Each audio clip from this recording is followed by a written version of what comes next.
Pinarunging kidung tresno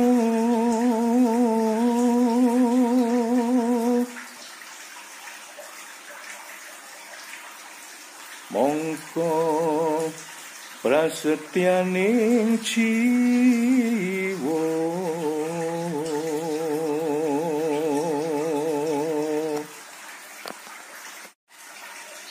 nadyan pinalangan samudra agni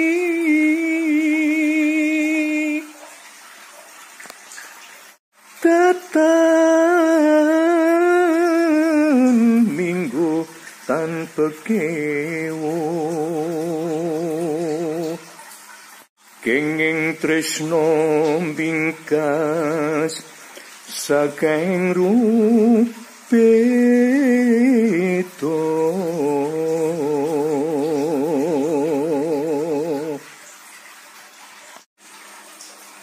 Supenginjang dulur-dulur, selamat pagi.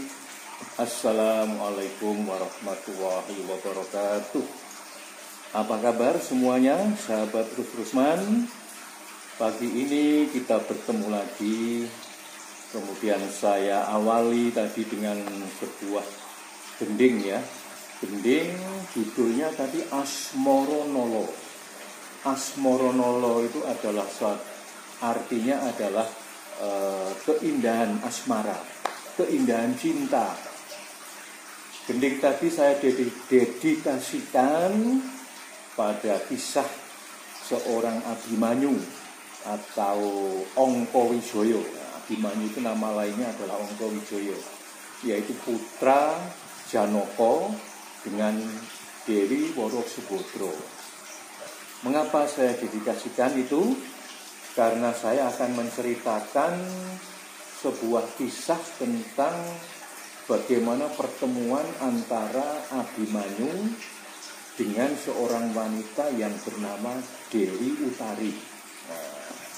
Dewi Utari ini adalah istri kedua dari Abimanyu.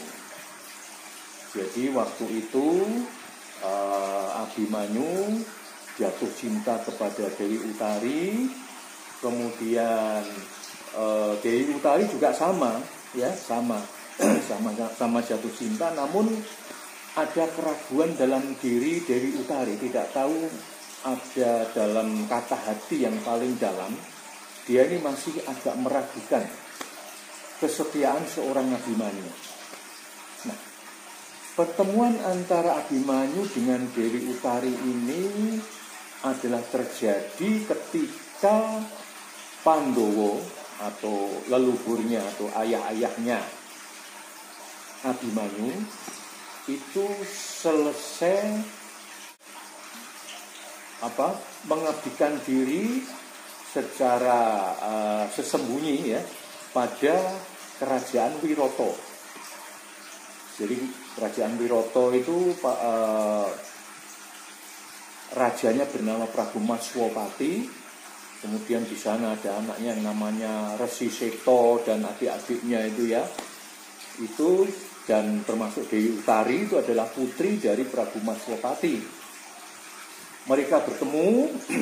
Pandowo pada waktu itu sudah habis membantu Wiroto untuk mengalahkan perang dengan musuhnya Maswapati ya, musuhnya di kerajaan Wiroto. Setelah menang, kemudian Abimanyu menyusul bersama Dewi Woro Subodro, ibunya, ke Wiroto, ya.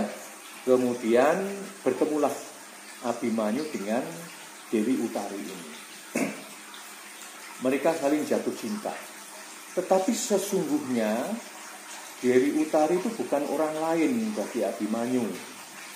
Jadi Dewi Utari itu adalah putrinya Prabu Maswapati, Raja Wiroto.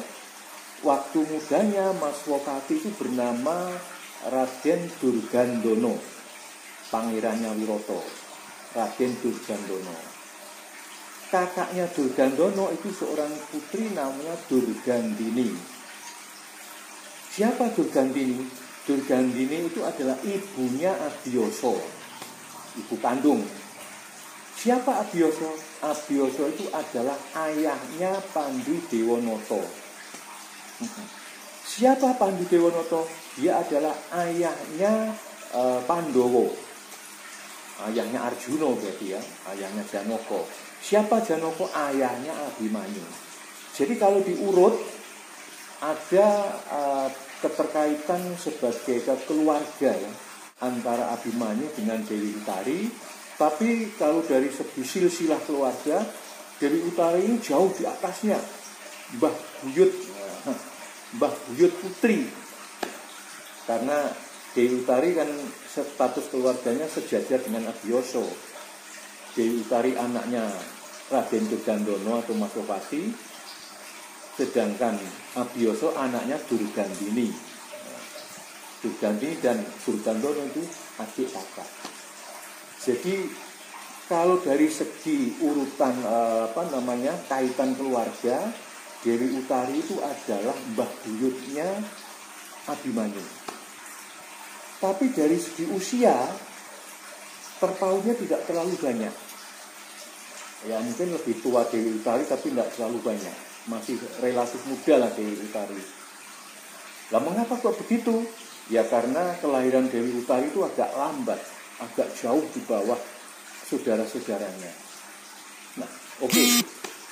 Jadi kembali pada Gending Asmaranala tadi, itu sama dengan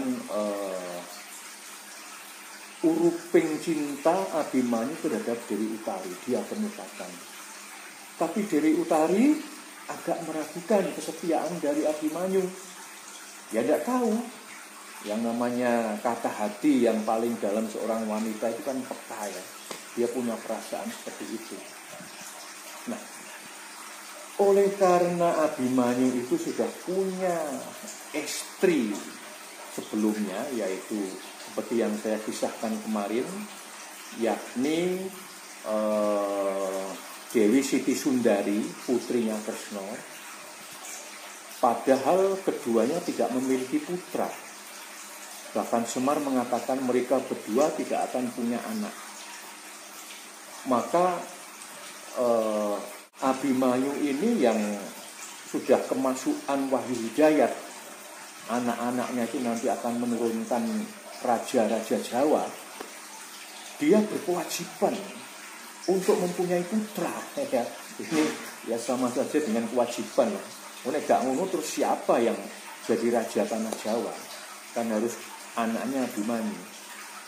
Oleh karena itu, saking semangatnya Abimanyu untuk memperoleh cintanya Dewi Utari, dia itu sampai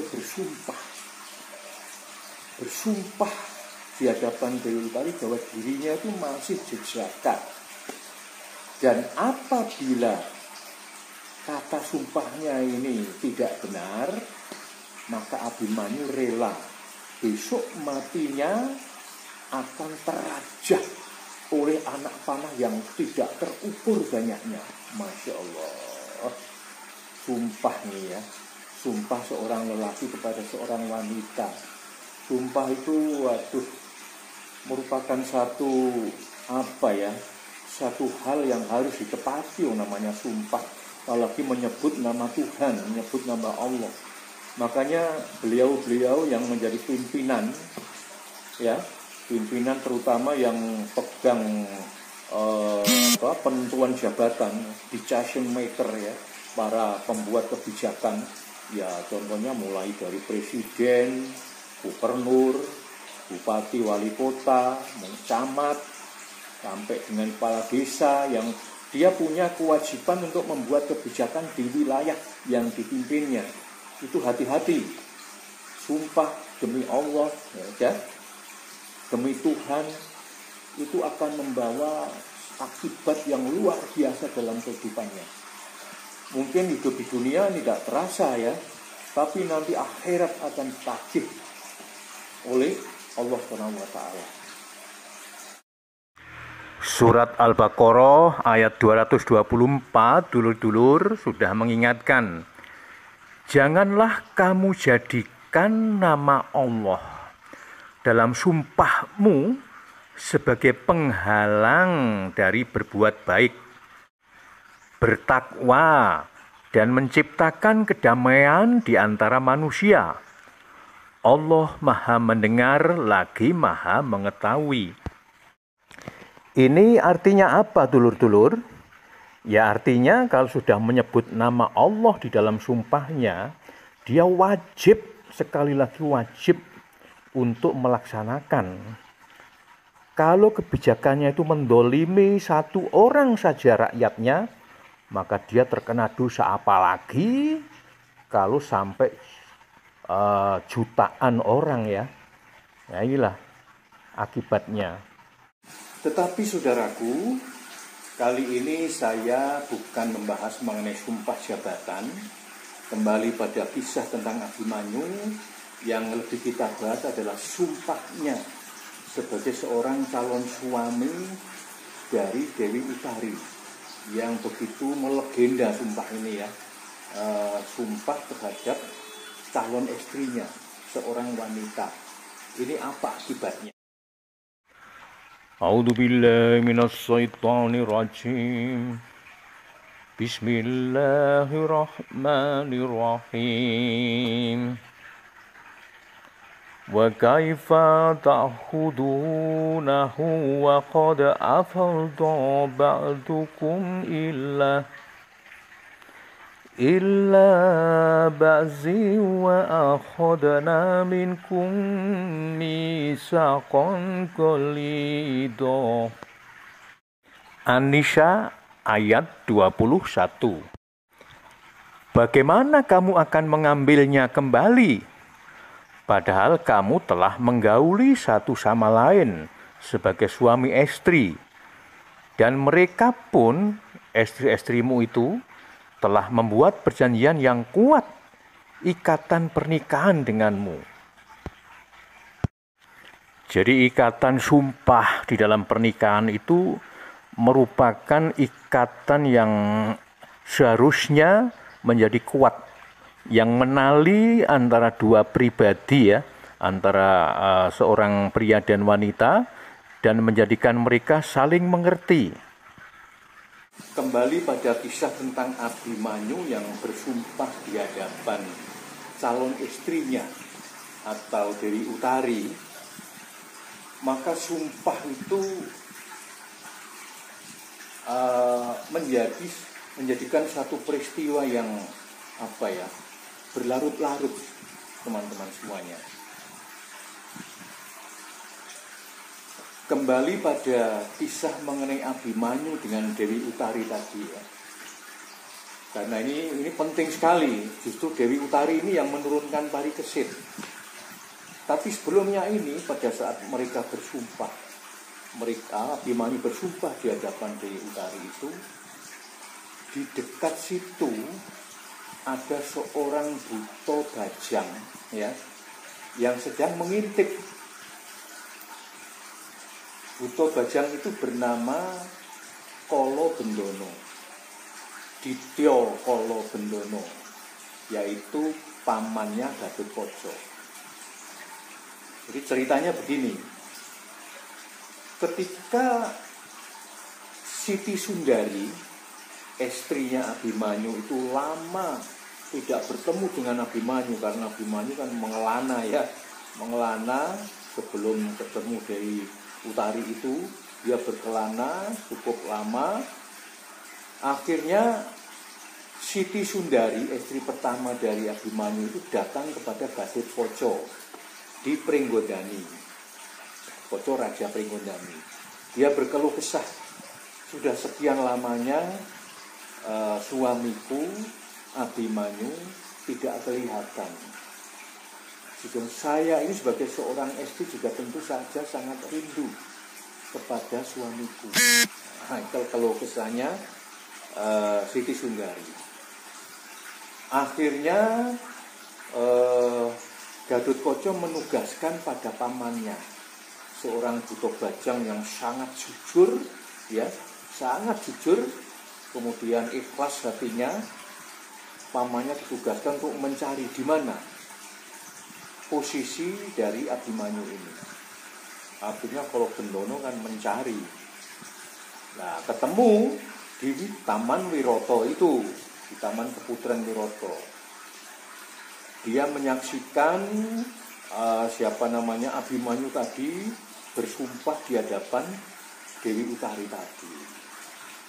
Nah, kemudian ketika Kolo Bendono itu kembali ke Dwarawati, dia mau menyampaikan apa adanya bahwa Abimanyu telah bercinta dengan seorang wanita yang bernama Dewi Utari, bahkan menyampaikan sumpah, dan dia pun melaporkan langsung kepada Prabu Gatotkaca tadi, Prabu Poconegoro. Nah, karena saat itu ada Dewi Siti Sundari di depannya Gatotkaca, Kolo Bendono menyampaikan itu, urean itu, kesaksiannya sudah diberi kode oleh Gatotkaca, ibaratnya begitu ya gampangannya. Jangan katakan. Tapi Kolo Bendono masih ngasih protes saja, apa adanya dia kemukakan. Nangislah Dewi Siti Sundari. Siti Sundari nangis sampai pingsan, dioyong-oyong, dibawa pulang ke Dwarawati. Nah, saat itulah Gatotkaca ini, marahnya bukan main kepada pamannya Kolo Bendono itu. Sampai dihajar Kolo Bendono itu, sampai akhirnya Kolo Bendono meninggal. Itu sayang sekali ini ya. Kolo Bendono meninggal, seorang yang jujur melaksanakan tugasnya, tapi bejane ngawak ya, dia kena musibah seperti itu. Dia akhirnya Kolo Bendono arwahnya mengatakan, le Gatotkaca, sik piye wae, walau bagaimanapun kau adalah anak keponakanku yang sangat aku sayangi. Aku tidak akan berangkat ke Swargaloka sendirian. Aku ingin menjemputmu kelak ketika perang Baratayuda. Arwahmu akan aku jemput untuk bersama-sama bergandengan ke Swargaloka. Jadi cinta seorang paman kepada anak keponakannya ya. Baik. Kemudian apa yang terjadi dengan Abimanyu sebagai efek dari sumpahnya tadi? Ini juga berakibat secara real. Kelak pada perang Baratayuda, Abimanyu terbunuh, terjebak di dalam kurungan strategi para Kurawa. Kemudian dia terjebak di dalam ribuan atau ratusan prajurit Kurawa, lalu dirajam dengan anak panah. Jadi sudah ada pasukan anak panah di keliling Abimanyu, kemudian Abimanyu dipanah. Sehingga kalau ini diceritakan di dalam pewayangan, ini terkenal dengan lakon Abimanyu Landak. Karena apa? Tubuhnya terkena anak panah itu sampai tidak kelihatan, saking banyaknya anak panahnya. Makanya Abimanyu Landak, karena seperti landak. Ini saudara-saudaraku. Jadi ini kembali pada nilai sumpah itu. Siapapun berhati-hati, jangan main sumpah, jangan main asma Allah atau nama Tuhan dibawa-bawa di dalam sumpahmu. Tetapi khusus untuk kejadian Abimanyu ini ya, Abimanyu ini kan dia main sumpah, tapi ada dua dimensi. Satu kepentingan tentang dia ingin memperistri Dewi Utari tadi, sehingga dia akhirnya berbohong bahwa dia masih bujang, belum punya istri. Nah, ini satu hal yang salah dari sisi kemanusiaannya. Tapi dari segi bahwa dia punya wahyu hidayah, dia mempunyai kewajiban untuk mempunyai keturunan. Sebab kalau tidak begitu, nanti wahyu hidayah yang ada di dalam dirinya menjadi percuma, muspro. maka sisi lain dia melaksanakan kewajibannya itu. Akhirnya terjadilah perkawinan atau pernikahan antara Abimanyu dengan istri keduanya ini Dewi Utari. Lalu kemudian dari situ melahirkan seorang anak yang bernama Parikesit. Jadi Parikesit inilah yang nantinya akan menjadi raja di Astina. Ketika Bharatayuddha berakhir, Prabu Duryudana meninggal oleh Werkudara. Kemudian yang menjadi raja adalah Yudhistira atau Puntadewa. Dari Puntadewa inilah kemudian diturunkan pada Parikesit. Tetapi Parikesit saat itu masih bayi, ya. Jadi masih bayi sudah dinobatkan sebagai calon raja oleh Kresna. Nah, di sini nampak juga Kresna ini dulu kan dia punya kesalahan menjodohkan Abimanyu dengan Siti Sundari. Nah, Kresna ketika kemudian ada Parikesit yang bukan cucunya langsung namun menjadi raja, Kresna ini legowo sebagai tobatnya dia dulu punya kesalahan menjodohkan Abimanyu dengan Dewi Siti Sundari. Nah, itulah. Jadi Kresna tidak pilih-pilih, ini bukan cucu saya, ini enggak. Bukan begitu. Kresna sudah tobat, ikhlas. Bharatayuddha dia sebagai penasihatnya Pandawa menang. Lalu sudah menjadi takdirnya kelak turunan Abimanyu tadi, Parikesit yang akan menjadi raja di tanah Jawa. Jadi ketika Parikesit itu dikukuhkan sebagai calon raja masih bayi. Baru saja lahir. Lahirnya Parikesit adalah setelah Bharatayuddha. Sedangkan Abimanyu saat itu sudah meninggal, terbunuh di dalam perang Bharatayuddha. Nah, itulah saudara-saudaraku sementara kisah yang bisa kami sampaikan dalam kesempatan ini. Terima kasih. Sekali lagi, salam budaya.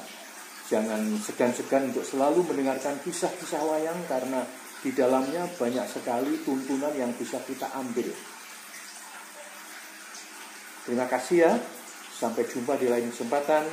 Jangan lupa di-share pada teman kita yang lain, pada saudara, agar hikmah dari kisah ini bisa menjadi amal kebaikan bagi kita semua dan mendapatkan rahmat dari Allah SWT. Demikian, terima kasih. Wassalamualaikum warahmatullahi wabarakatuh.